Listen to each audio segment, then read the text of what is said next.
Scripture reading this morning will be from 1 Corinthians chapter 16, verses 1 through 4. Now concerning the collection for the saints, as I directed the churches of Galatia, so you also are to do. On the first day of every week, each of you is to put something aside and store it up, as he may prosper, so that there will be no collecting when I come. And when I arrive, I will send those whom you accredit by letter to carry your gift to Jerusalem. If it seems advisable that I should go also, they will accompany me.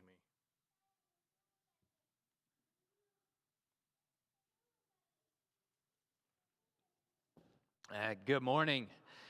Welcome to December. It's pretty chilly outside, but it's warm in here. Thank you for being here, and thank you for making a point to come together as we ought to. This passage is the beginning of our last chapter in 1 Corinthians.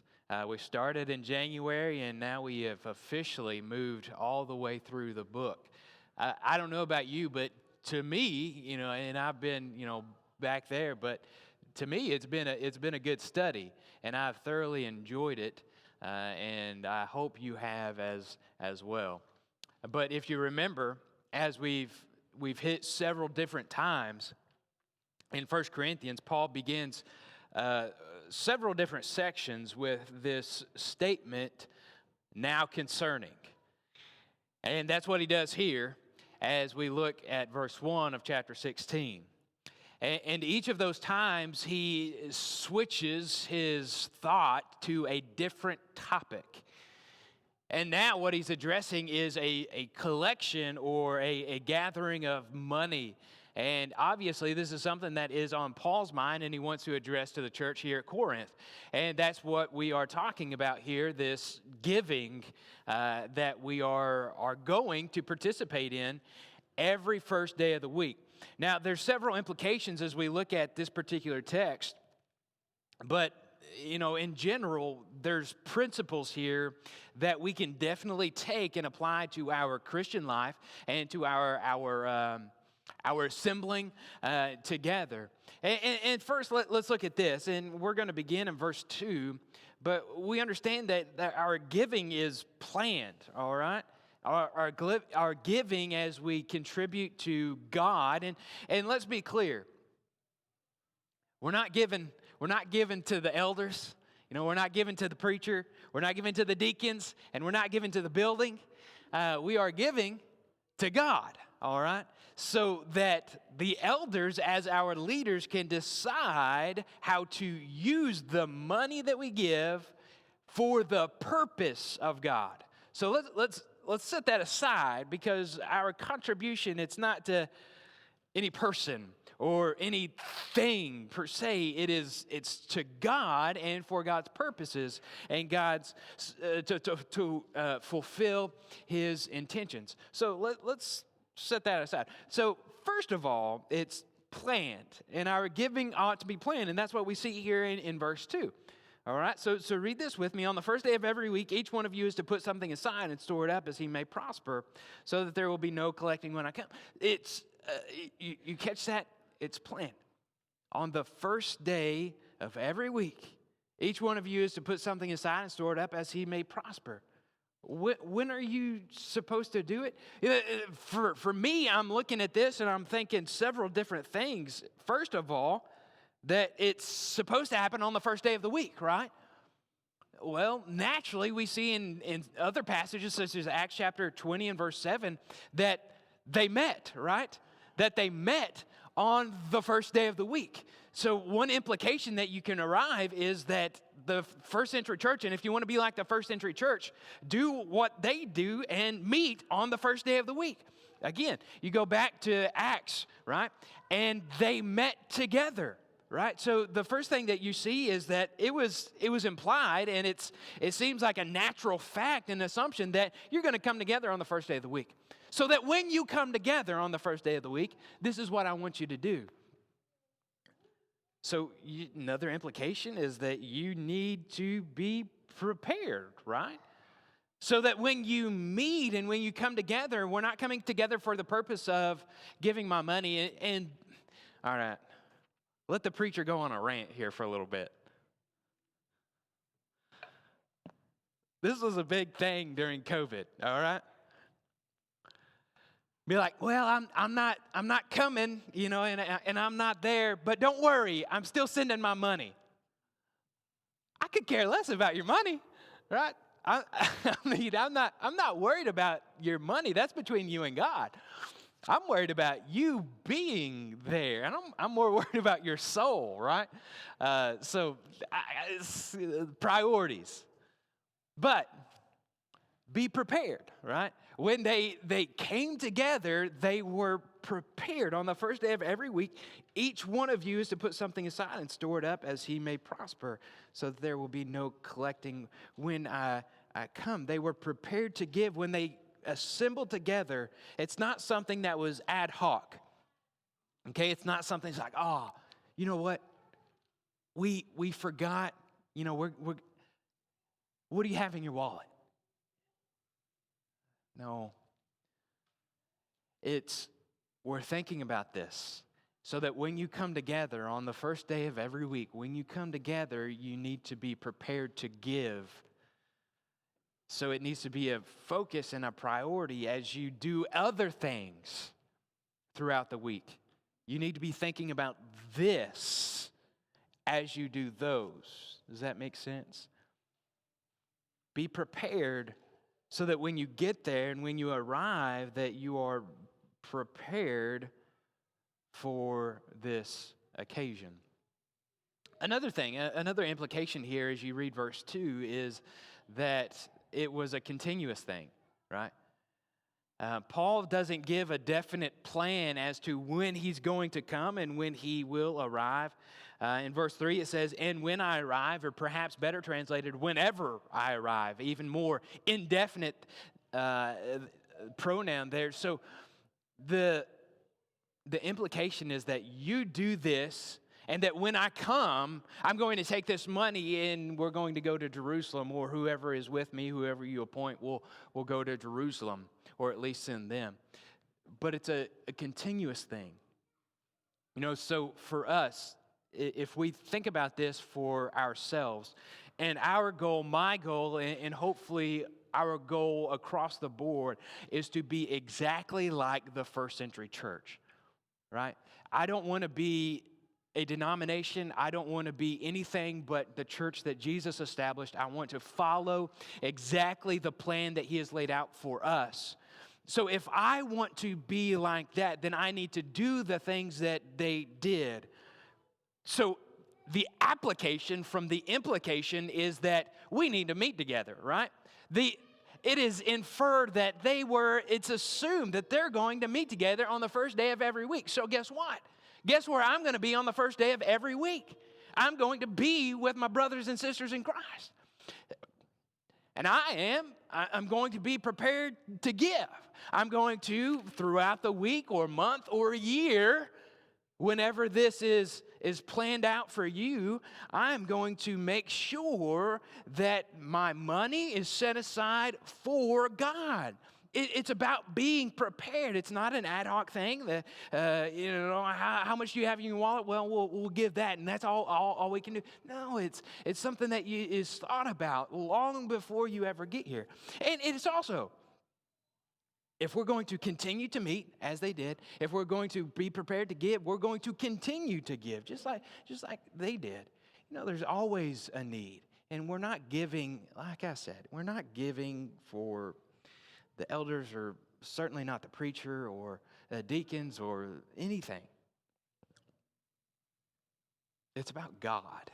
It's giving to God for the purpose of God and the work of God. So there's a few implications, from this, and it's that it was planned. That as they came together, this process of giving, it was planned. But if you stick with me in verse 2, you're also going to see that it's personal. It's a personal thing. Let's read this again in verse 2. On the first day of every week, each one of you is to put something aside and store it up as he may prosper, so that there will be no collecting when I come. Each one of you is to put something aside. I can't give for you, and you can't give for me, right? I can't tell you how much you need to give, which is, I mean, if you keep reading, each one of you is to set something aside. It's your decision. And store it up as he may prosper, right?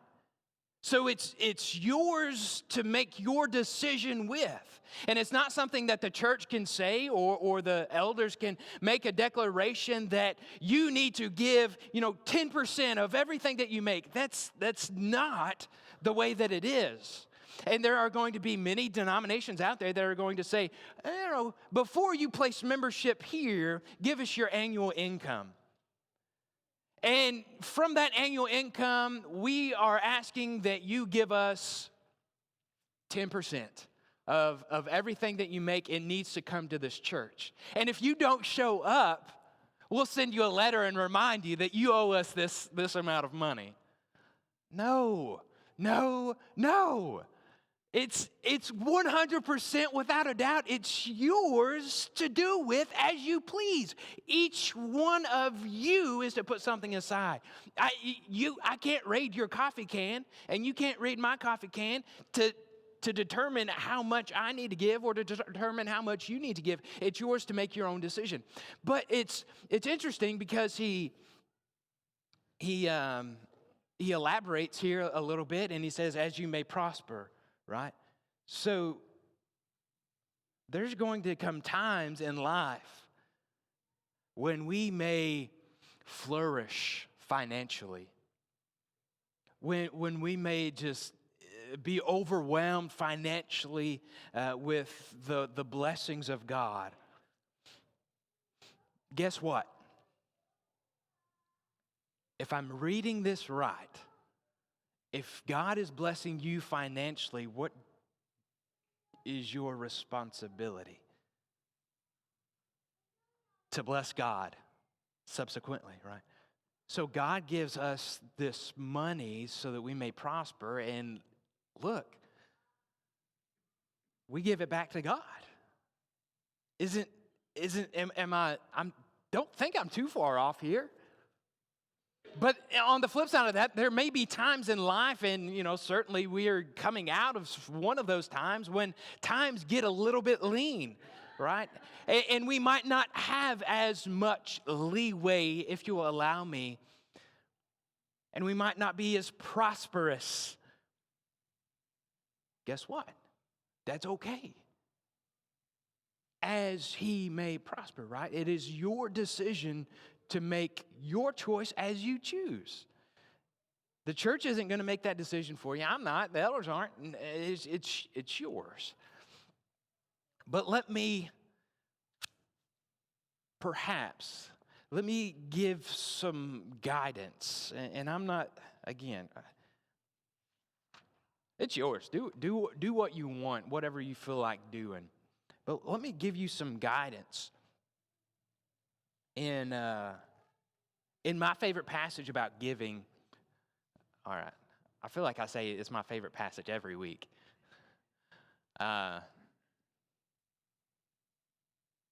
Anyway, it is up there. One of my favorite passages in 2 Corinthians chapter 8. We have this example of the churches in Macedonia. And I think it is so powerful and rich. Because again, he's writing to the exact same congregation that were the churches in Corinth, right? We're in 2 Corinthians. This is the second time he's writing to them about giving. Look at what it says here in 2 Corinthians 8, verse 1. We want you to know, brothers, about the grace of God that has been given among the churches of Macedonia. For in a severe test of affliction, Their abundance of joy and their extreme poverty have overflowed in a wealth of generosity on their part. For they gave according to their means, as I can testify, and beyond their means, of their own accord, begging us earnestly for the favor of taking part in the relief of the saints. And this not as we expected, but they gave themselves first to the Lord, and then by the will of God to us. There's a bonus verse in there. That's through verse 5. Rich. How did they give? What did they give? Just look at how Paul describes what they did. Back up in verse 2, you see their circumstance, right? They're not rich. They're extreme poverty, right? And a severe test of affliction. They are not doing well financially, emotionally, fill in the blank. They're not doing well. But look at verse 3. For they gave according to their means. If I could throw a principle out to you about giving, be prepared, give according to your means. But what it says next gives me chills to the bone. Out of their extreme poverty have overflowed in a wealth of generosity on their part, for they gave according to their means, as I can testify, and beyond their means.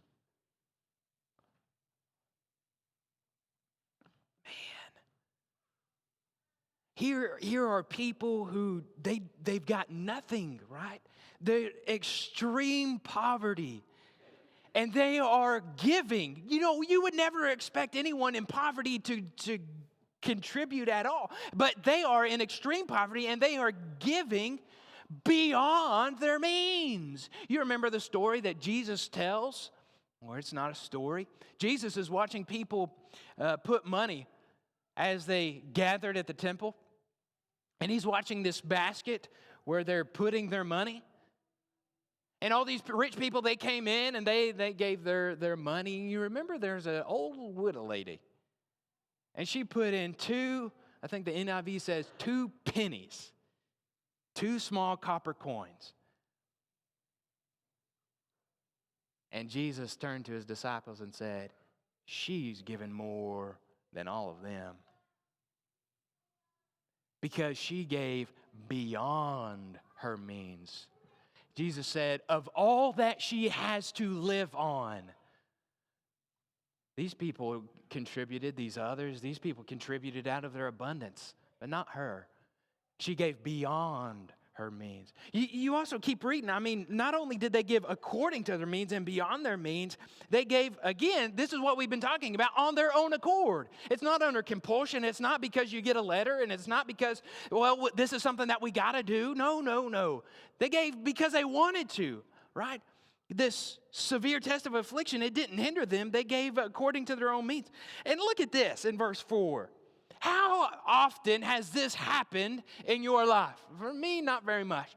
Begging us earnestly to take part in the relief of the saints.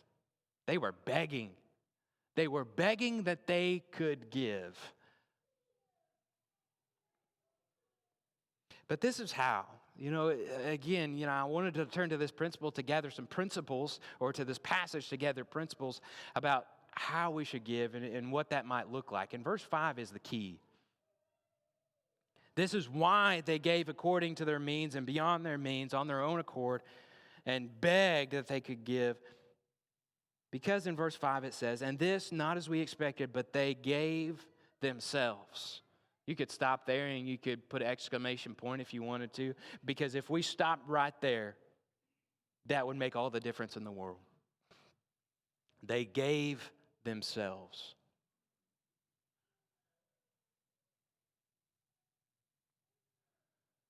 More than your money, more than anything you have in possessions, God wants you. You follow me? God wants you. All the other stuff is secondary. I mean, that if you wash all that out of the picture, you can get rid of all that stuff, then you're still serving God. What did this little widow lady that Jesus was looking at, what did she have to give, next week or next time? Nothing, right? But she gave herself. You think about it. Give yourself first, and everything else is going to come. So they gave themselves first to the Lord, and by the will of the Lord to us.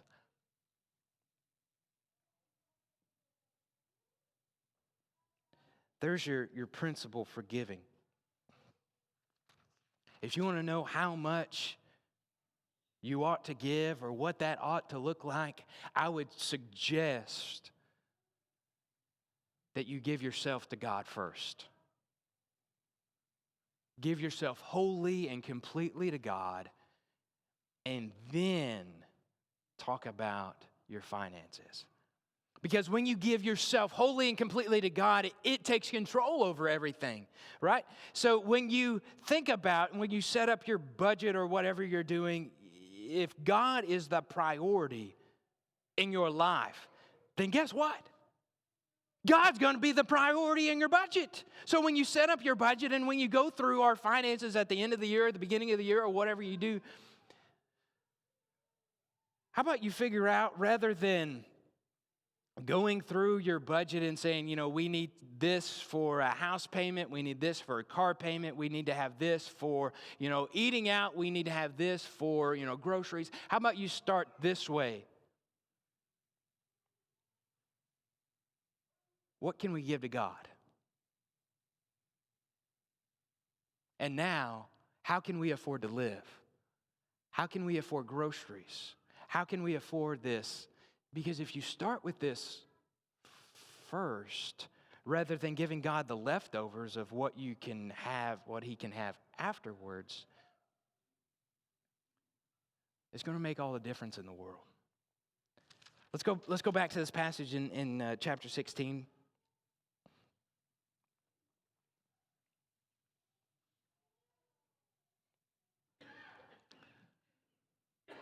And very quickly, let's look at one last application here. Our giving, and one principle for it is that it should provide. It should be prepared, it should be planned, it should be personal, and it should provide, right? It should provide for a need. It should be used. It should be used.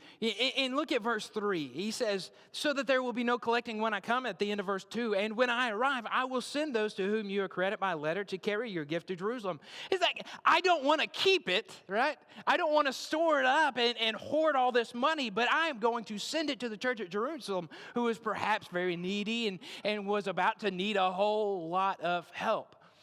Wow. This is a principle that we need to understand. We do not and are not in the business of collecting money to collect money. We are in the business of using this money for the plan and the purpose of God. There's a man, and I'll tell you his name, because none of you probably know him. It's from Monette, Missouri. Floyd Shod. He's passed away now. But there is a congregation in Monette, Missouri that did not have elders, unfortunately. And as a result of that, this particular man was in charge of making sure that all their contribution was tallied, taken to the bank, so on and so forth. Kind of their treasurer, I suppose. Floyd Shod. I want to be like Floyd Schott in every respect. Because Floyd made it a point that every month the church's bank account was empty. You thought about that? He made sure that the church bank account was empty. Now you talk about relying on God. He made sure that every dollar that they got in was used. He had the principle, we use the money. We don't save the money. I think about Floyd frequently, blessed by him. What a great example of how we should give. But that it comes from this, in verse 3, he says, so that when I come, there will be no collecting, and then we can send it off to Jerusalem, right? I don't want to, it's not to store it up, and it's not to collect just to collect, but it's to use it. There's a parable that Jesus tells about a rich guy in Luke chapter 12. And this guy, he prospered, and he was doing financially, he was doing extremely well. And he was a farmer, if you remember.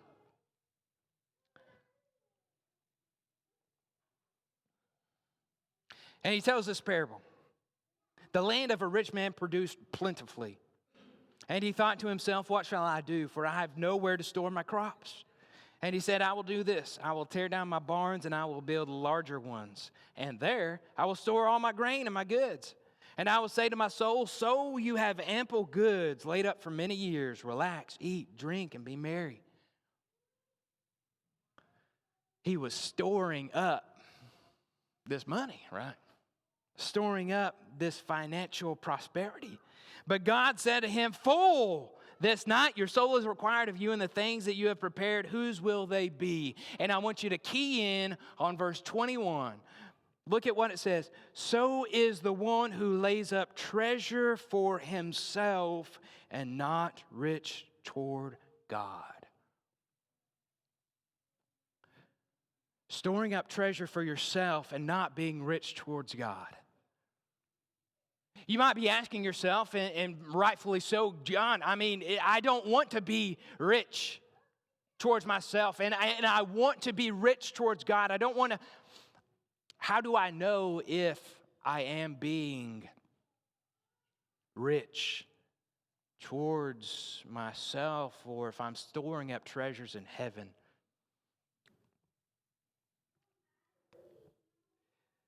Tell you the truth, I don't know. And I'm not going to pretend that I do. But there is, perhaps a few different ways that we could check the gauge of your thermostat. Number one,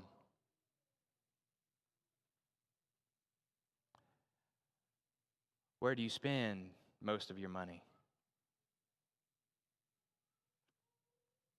Do you spend most of your money on your house? Or most of your money on your car or vehicles? Or where does your money go? Number two, do you plan? Do you plan to give? 3, when do you make preparations? How do you make preparations? What is the way in which you prepare? Maybe you're going through your budget, it's December. Maybe you're going through your budget right now for next year. How do you do that? Do you start with, this is how much we're going to give at the top? Or do you go through everything that you need for life, and then at the end you say, this is what's left over for God? I'll be honest with you. God doesn't want the leftovers. But the truth is, quite frankly, that God isn't really necessarily concerned about how much you give. God isn't concerned about the dollar amount. I believe the bigger question is found in 2 Corinthians chapter 8. Have you given yourself first to God? Does God own your life? I mean, if we talk about money, dollars and cents, and you know, we are, because that's where we're at in 1 Corinthians, but the primary principle is, are you wholly devoted to God? Are you wholly devoted to God in your job, at home? Are you wholly devoted to God at the place that you go and you spend all your time and your hobbies and all those things? Or are you devoted to God only on Sundays? Have you given yourself wholly and completely to God, even in your budget? There's a preacher told me several years ago. He said, I give God, and I've told you this before, but I give God a shovel full of everything that I got. And He gives me a shovel full right back. The only difference is His shovel's a lot bigger than mine. Give yourself first to God, and then see what God's going to do for you. I don't know where you're at in your spiritual walk, but if you haven't given yourself to God, you know, if He isn't the primary focus in your life, you know, get right with Him. There's no other way to put it. It's just, if you need to be baptized and to begin walking with Him, or you need encouragement and you need to reprioritize your life, won't you do that as we stand and as we sing?